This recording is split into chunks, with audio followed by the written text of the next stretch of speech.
Сәлем достар, бүгін мен сендерге Шалқан атты әлем ертегісін айтып беремін. Бір баяғыда шал мен кемпір болыпты. Олардың бақшалары бар екен. Шал сол бақшаға шалқан өсіреді.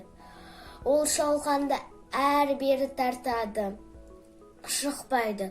Көмекке кемпірін шақырады. Кемпірі шал шалқаннан тартып, сонда да шықпайды. Кемпір немересін шақырады. Немересі кемпір шалдан, шал шалқаннан тартады, сонда да шықпайды. Немересі күшігін шақырады. Күшігі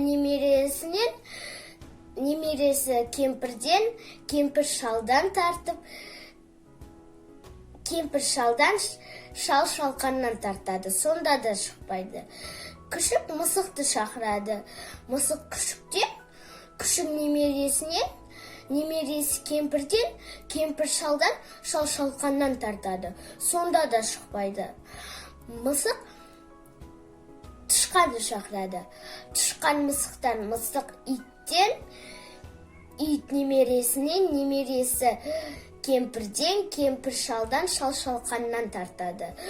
Сол кезде шалқан орнынан қозғалып шыққан кезде бәрі жерге құлап түседі.